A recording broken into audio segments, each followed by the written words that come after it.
Selamat siang, kami kelompok human trafficking force berbasis perdagangan manusia. Pada hari ini kami dari media datang ke kantor Bapak untuk minta penjelasan dalam rangka apa pertemuan ini, Pak.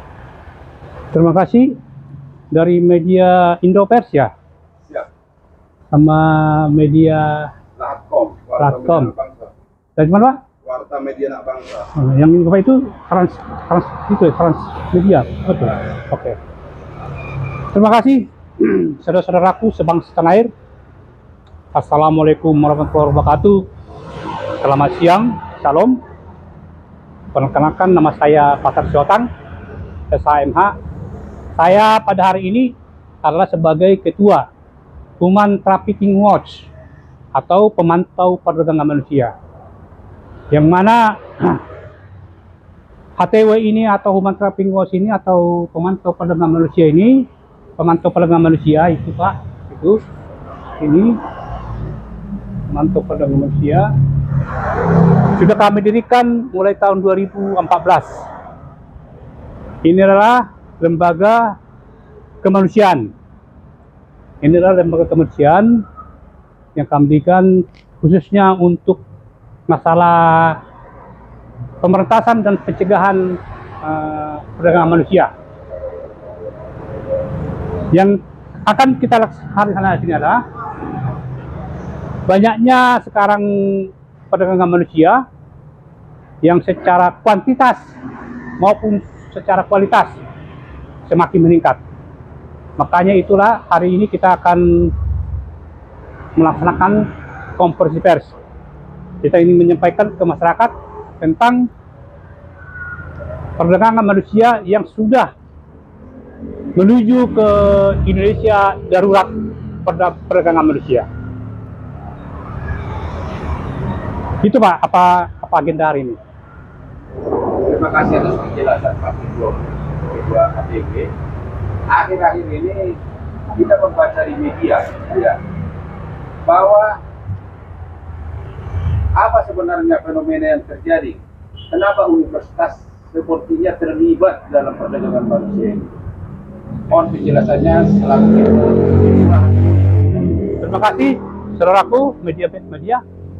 Memang di beberapa media telah muncul pemberitaan adanya keterlibatan hampir 41 kampus ya, dan hampir 1.900 mahasiswa menjadi korban perdagangan manusia yang dikirim ke daerah Jerman dengan alasan free job.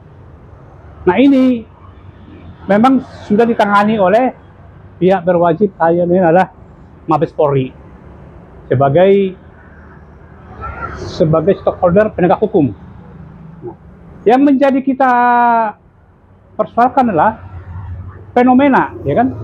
Fenomena sampai namanya kampus yang notabene-nya adalah para ilmuwan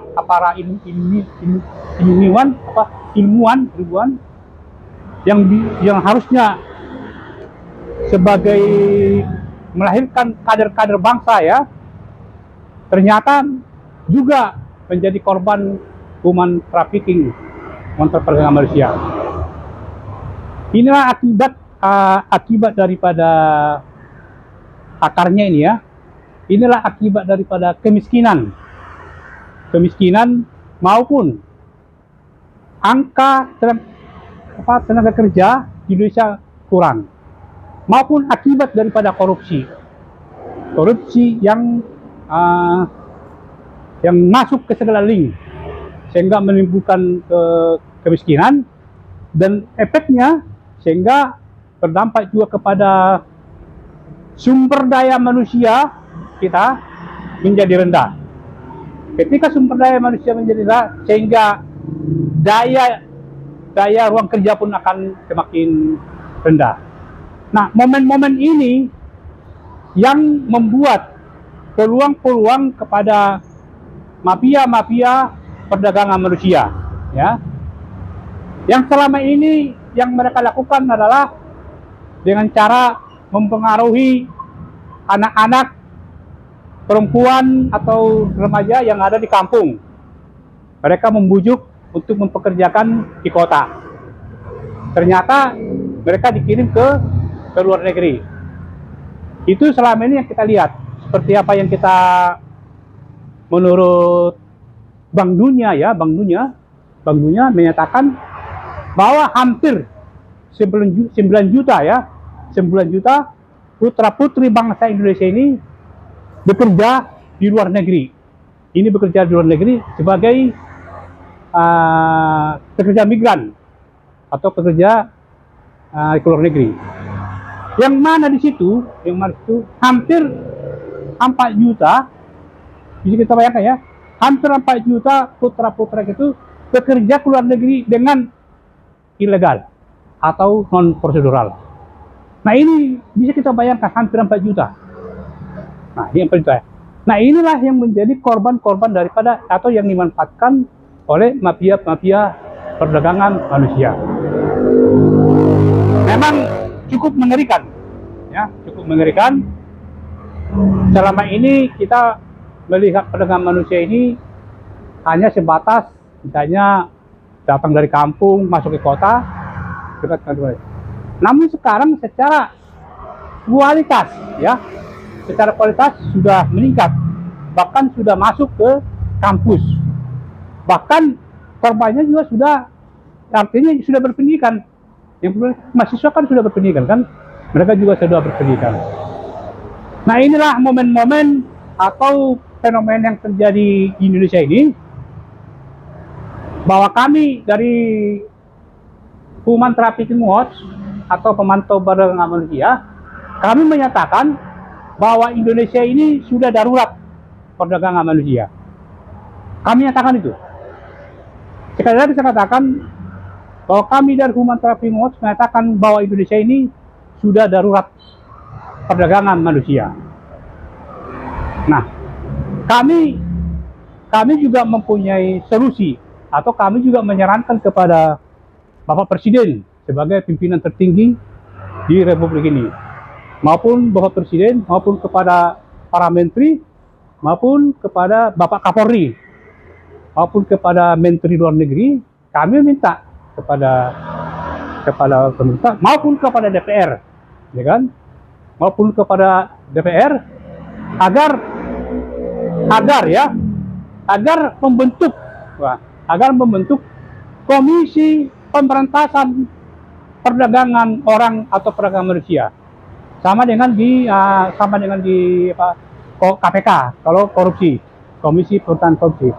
Ini juga Indonesia, kita mengharapkan Presiden dan DPR atau pemerintah segera membentuk komisi pemberantasan dan pencegahan perdagangan orang.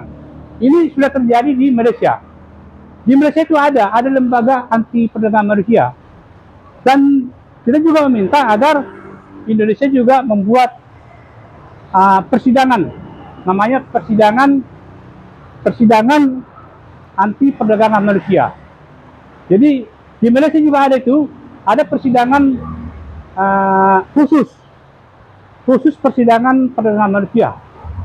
Jadi sama ke Indonesia, di Indonesia juga sudah diratifikasi ya, undang-undang anti perdagangan manusia ini. Indonesia sudah meratifikasi sama dengan Malaysia, yaitu Indonesia Undang-Undang Nomor 21 Tahun 2011. Saya ulangi, Undang-Undang Nomor 21 Tahun 2011 tentang pemberantasan tindak pidana perdagangan orang. Nah, sama dengan di Malaysia juga ada. Di Malaysia juga ada Undang-Undang pemberantasan perdagangan orang di Malaysia. Nah, dengan dasar undang-undang itu, di Malaysia sudah ada peradilan khusus tentang anti perdagangan manusia. Sama dengan Indonesia ada peradilan khusus tentang korupsi, Tipikor, ya kan?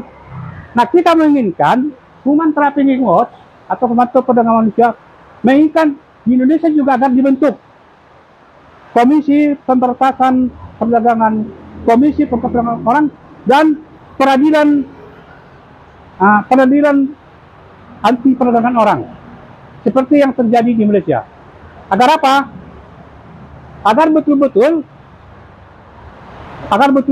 nanti ada lembaga yang konsentrasi menangani daripada kasus-kasus tindak pidana perdagangan orang ini. Karena selama ini memang sudah ada korban perdagangan manusia ditangani, tapi kurang efektif. Karena apa? Karena belum ada lembaga khusus yang menangani. Dan sumber daya manusia daripada para penyidik belum begitu belum begitu ahli lah.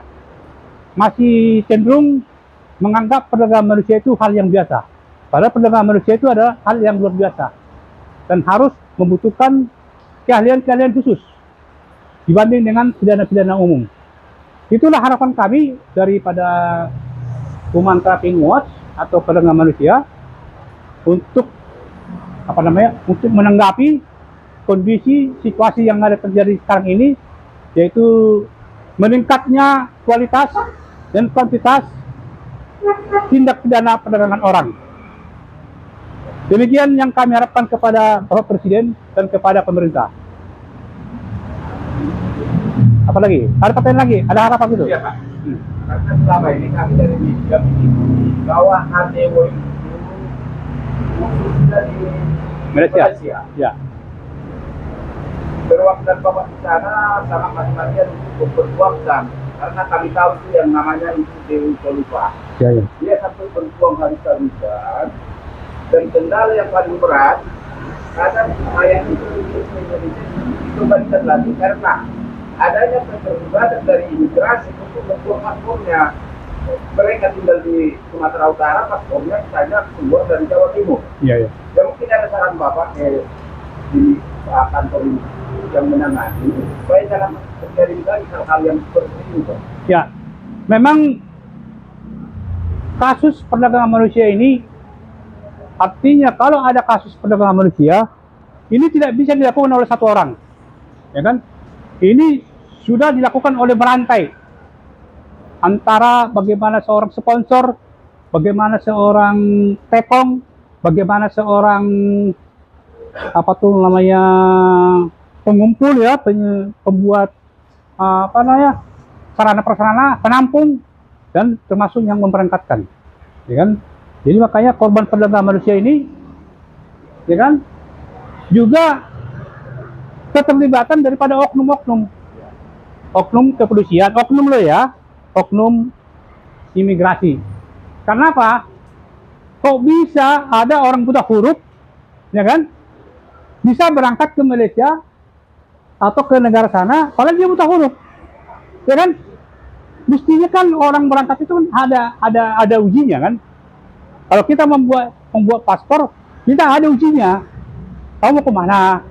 Umur berapa? Tapi faktanya demikian, ada buta huruf bisa berangkat ke Malaysia. Nah itu bisa kita buktikan karena tim HTW kan punya agen di Malaysia. Banyak yang mereka tidak bisa baca tapi berangkat ke Malaysia. Itu fakta. Dan ada juga dia masih umur 13 atau 16, dibikin umurnya jadi 21 tahun. Nah, artinya di sini kan ada keterlibatan aparat. Dalam ini adalah mestinya oknum daripada kepala desa yang merubah atau memasukkan identitas daripada korban tersebut agar bisa memenuhi syarat umur 21. Jadi harapan kita ya pemerintah dalam ini presiden maupun Kementerian Luar Negeri maupun Kementerian Hukum dan HAM harus tegas. Kalau ada anggotanya ikut terlibat dalam perdagangan manusia, harus betul-betul ditindak tegas dan harus diumumkan kepada masyarakat apa hukumannya. Jangan hanya tertutup. Jadi biar jelas. Demikian saudara-saudaraku. Ya, terima kasih. Oke, terima kasih. Berapa Human Trafficking Watch? Berapa Indonesia? Berapa?